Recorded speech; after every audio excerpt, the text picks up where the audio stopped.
You know, it's not hard though. Surviving the zombie apocalypse? I was going to say watching the TV show that we watched. We watched the first season of The Last of Us from HBO Max. It came out last year and this year, I believe. It started premiering. No, I'm dumb. Just this year. I'm dumb. Started in January. It's 9 episodes. And it was written by... it was written and showrun by Craig Mazin, the showrunner and writer for Chernobyl, and Neil Druckmann, the original games writer. It's the game, but as a TV show, and this is like the best fucking thing ever. Best video game adaptation, anyway. Easy, easy. No challenge there. Easy, GG. Yeah, for seriously. So far, I think it's still the best TV show I've seen this year, but we're only just getting into quarter 2. But like, it's not the beyond any specific detail. The easy thing that I heard someone describe this as was it's very accurate, but the only real shift that it actually has from the original game's story is it makes the subtext the text. And that's the biggest change it has, other than some like tweaking of the plot. The subtext of the original game being about global warming is now the explicit text of the TV show. The side characters that we see in the game, that it's implied that they were gay, now we get to actually see them exist. Like, it just takes the things that were kind of buried and it just makes them the text of the show. And that's like the biggest change that there is. I caught a very small percentage of that on my own. It's difficult to word. I knew about the sexuality subtext of the game, and that's fine. I didn't know about all the global warming stuff, but that's common when you get a movie or TV adaptation, is to have things explained to you a little bit more clearly. Yes. I would think so. For sure. Common. No, I think that's kind of like the key to why it's actually a good adaptation. I would like to say that I just loved the texture of the show. There's so much detail. The first episode, I think, opens with like a Carson show style news interview, and it looks and sounds perfect. The infected at varying stages of the infection have so much detail that you pick up like on your own and subtly, just like little things, probably from like experience with zombie stories, but also just like characters would be walking through an abandoned building and there would be an infected sitting against the wall that had like grown as a single mushroom into the wall and was growing up the wall. But it's a person that's infected with mushrooms, and it's so gross and it's so cool. A couple times when somewhat mature infected would attack someone with mushrooms growing out of their mouth, and the mushrooms are moving like fingers, like trying to grab at the person, the victim's face. Like, so much fantastic attention to detail, at least visually, that that's what kept me. No, that's what had me like just keep watching instead of playing on my phone or watching the show like in the background of normal life. Like, I was invested because there was so much to see. For sure. I definitely think the visual aesthetic that it captures the game in a way that doesn't feel derivative. The game can be a little early 2010s grayscale apocalypse looking. It's still a very pleasing game to look at, but sometimes it's not. It could definitely be a little bit more interesting visually. The clickers are great, but like a lot of it is just, it's what you'd expect. And that's not necessarily a negative thing, but I think they evolved the aesthetic a little bit more for the TV show, and they kind of cranked it up an additional 10%, and it looks fantastic from like an aesthetics point of view. The color balancing and the types of props that they're using. Oh, it looks so good. Like it's bonkers. I was handicapped because of my life situation outside of the show. I watched 99% of this on my phone. Oof. And I really hate doing that. I watched 5 minutes of the show on your TV, and so much of it had this weird effect. It looked like it looked amazing. It looked almost like 3D, like there were layers in the picture, and I don't have any more words to describe it, but I was amazed. It looked fantastic. Huh. I have no idea what you're talking about. You were there for it. Was I really though? Yes. I actually have no recollection of this. Yes, scientific words and stuff. They did some black magic and shit. And I was weird. Like, yeah, it looks like it. Huh, that's weird. I have no idea.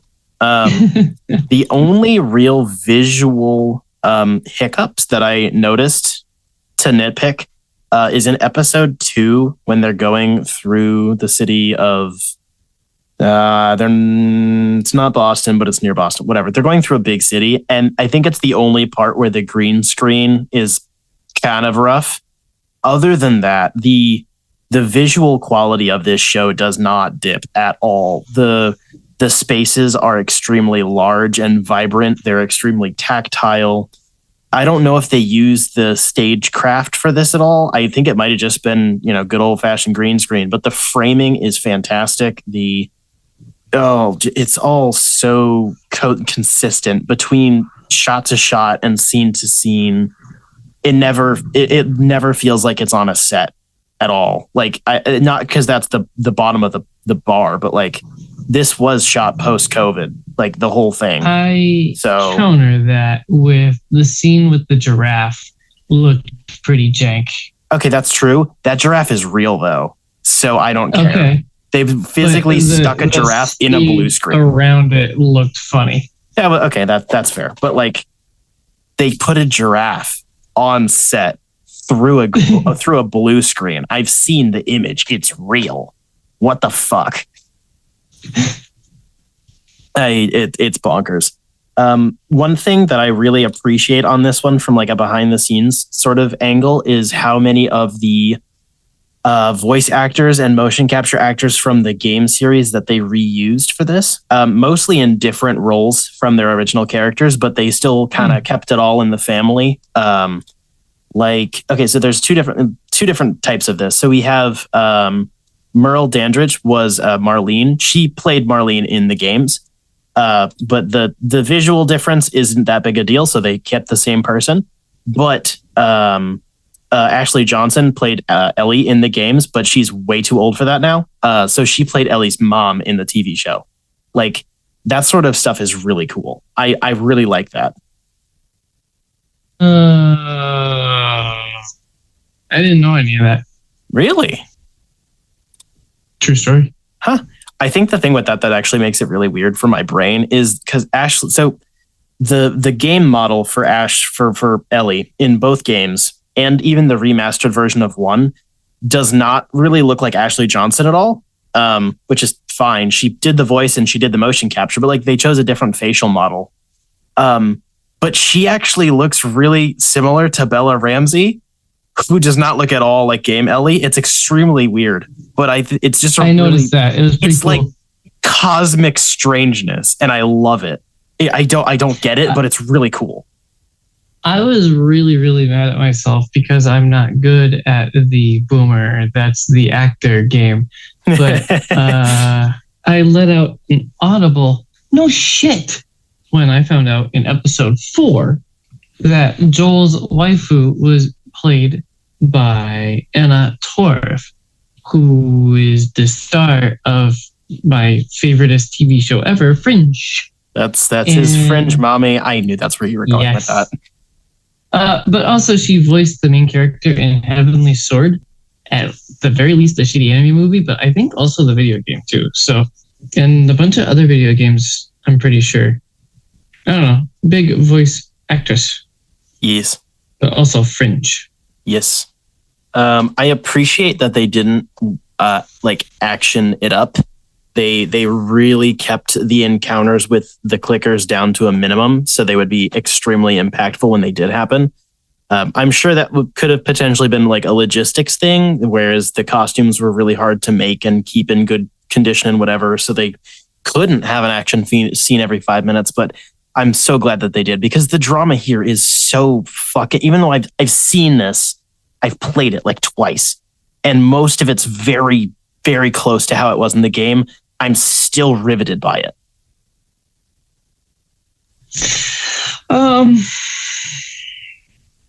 I have tried to play the game and have not been able to finish it because I don't know. My brain is special, and I want to like it a lot, but I'm not good at stealth. I really wanted more clicker stuff. I want to keep saying zombie stuff. I want more zombie stuff, but I understand why. I sent Spencer a really good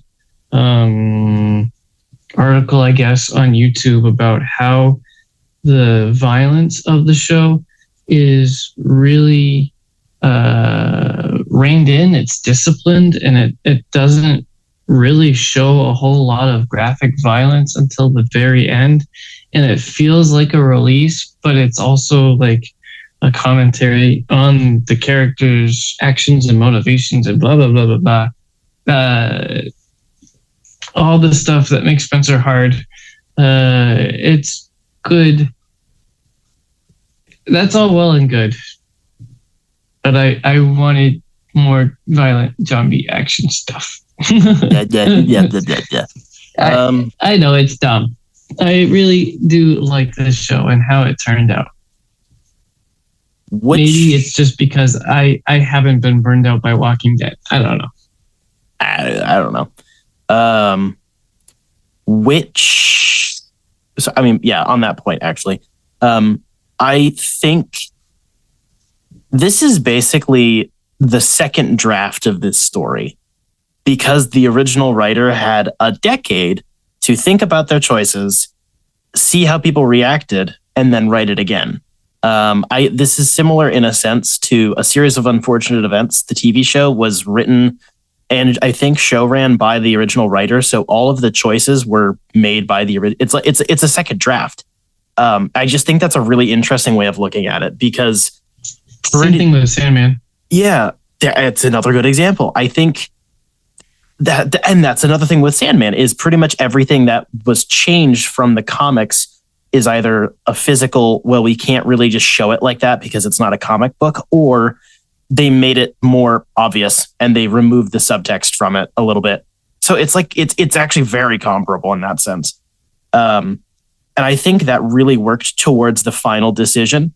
This is a very a very well-known, the game doesn't give you a choice and the game ends on a big fuck you. You know, you now need to think about what the fuck just happened. And, you know, it's a pretty well-known thing. And I think that this works a little bit better because the rest of the show points more in that direction, even if you already know what's going to happen at the end and you know that they're not going to drastically change the plot. Like, I feel like it hones in a little bit more on the not just the relationship between the two characters, but using the side characters and the other stories to point in the same direction of trying to choose between, you know, recovering from trauma and making your own happiness and like all that sort of fun stuff. And I think it honestly makes the impact of watching Pedro Pascal run through a hospital shooting people more impactful than you having to do it as gameplay, which says a lot because the gameplay of you having to just kill civilians is like a lot. You know, that's a pretty rough segment of the game. It just, I don't know, when it was over. I watched this twice, by the way. When it was over, and you know, the hard cuts at the end with that last little interaction on a hillside, and it like cold cuts to being just like done. And now you need to interpret how that interaction was and think about what it's going to be like later. It just, there's so much to it. And like some of these themes are very well tread subjects because of zombie media, especially, but like, I don't know, some of that stuff just doesn't get old because there aren't clean, easy answers for it. This especially came up when the second game came out, and it really made people understand that there are all of the ways to navigate the situations make sense and are understandable, and there's definitely some that are worse than others, but like there aren't any clean, good positions to take on it because every way you twist the situation around, something's still not right, you know? And I think that the fact that they really hammered down like him being put in that type of a situation and making the choice that he did, and us wanting to see how that turns out, is very impactful. This series loves to be the Kobayashi Maru. What? It's true. It's like half of the intention of this universe, it seems, is to be like the same thing with The Witcher, is like there's no good answer. Someone's going to lose out, and you have to be the bad guy because you make a decision. Yes. I just really respect it for hammering down harder instead of trying to soften it, which makes me interested in how season 2 is going to turn out because, one, that was contentious, and two, there's a lot of criticisms I think that can be made of the second game without actually changing any of the decisions, just how they're presented. But it is a lot of that, like, but if you change how shittily it's presented, does it change the choice and does it make the player as alienated? Because that's what the game wanted you to do. It wanted you to be pissed off and angry at the game. So I'm curious how he's going to write that for the next season. It's interesting too, because Neil Druckmann's had a lot less time to stew on part 2 versus part 1. So this is true. I don't know. I avoided all of the controversy about part 2 because I literally could not have cared less. But having finally made it all the way through the story of part 1, I'm curious to know what happens. The only thing that I know does happen in part 2 is that you, the player character, kill a lot of dogs, and I'm not okay with that. I am curious how that's going to get handled. There's a lot of stuff. It doesn't make me nervous. Despite I really liked part 2 and I have a lot of respect for it, even though it's kind of rough around the edges. Like, I feel confident that it'll at least be a bit better here, just with however it's presented. And I think it's interesting because we're still getting rumors that there's going to be a third game. It hasn't been confirmed whether or not it's going to happen or not. Neil Druckmann keeps being vague. So I'm curious what's going to happen if basically the third game pops up in like 2 years and then they pump out the third season like right after it comes out. I'm curious what that plan is from him. This show dealt with a lot of topics. It had a lot of political commentary that didn't overstay its welcome. It had, I don't know. I thought it was funny when I finally watched the last episode or two, and I texted Spencer, "Cannibalistic COVID cult classic." Yeah. Oh, that's another thing. Actually, they made Kind of cheese, but at the same time, it's very intentionally pointing fingers, and I think it's funny. Yeah, I definitely don't disagree with that. That's the other thing is it makes David, the leader of the cult, more explicitly a pedo. That was implied in the game, but the show just does it, and it's like that's a thing. It's just like every point of like I don't want to say necessarily ambiguity because I think kind of framing it as like removing the ambiguity from the game. I don't think that's entirely accurate. I think there's something to be said about like the fact that the two gay guys are like it's the only optional part of the game you can just not find. I feel like you could probably you cannot pick up on that when you play the game. You can just not see that at all. Like it's played so quietly, in the background, really hard for subtext, and it's like that's kind of weird. I don't know what that says exactly. It just seems kind of weird. So like when it comes to the other bits of subtext that they made text, I don't think it's necessarily removing ambiguity. I think it's just not being afraid to approach the subject matter, even though the game is more violent and more gory. Like, hey, this has been popular for 13 years now. We're just gonna come right out and say, yeah, this is what we were talking about. yeah. It's definitely a difficult line to walk, but I like that. Just a little change that I liked just because I liked it was changing Sam to be younger and deaf. Sam and Henry are really cool characters, and I like I think that's the plot line that's changed the most from the game.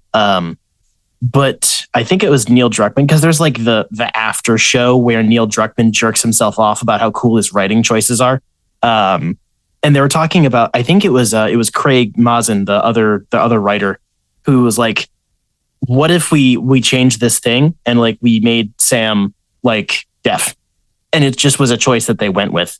And I don't know why, but it's been popping up so much lately in stuff I've been watching where there's been a lot more deaf characters lately, and they're actually showing ASL on screen. It's cool. I don't know what this trend is, but I like it.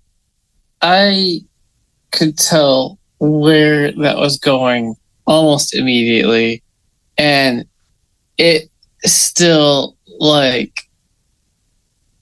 almost brought a tear from my eye when he turned his head and showed that he had turned into zombie form. Like, yeah. It was like, just such a letdown, because you were hoping against hope that it wouldn't happen, despite knowing that it would. Yep. I don't know. That's good storytelling. For sure. The theme song's a banger. Oh, that was the other thing. The score is composed by the video game's composer and someone else. So it's mostly reused themes, but I thought it was very good. And yeah, the intro slaps. I definitely did not skip it at the beginning of every episode, despite getting the prompt. I was like, no, I really enjoy watching it and listening to it. It's great. And you see the little mushroom stalks, they look like the two people in the show. It's so I love it. I love it. It's nice to have something good to talk about for once.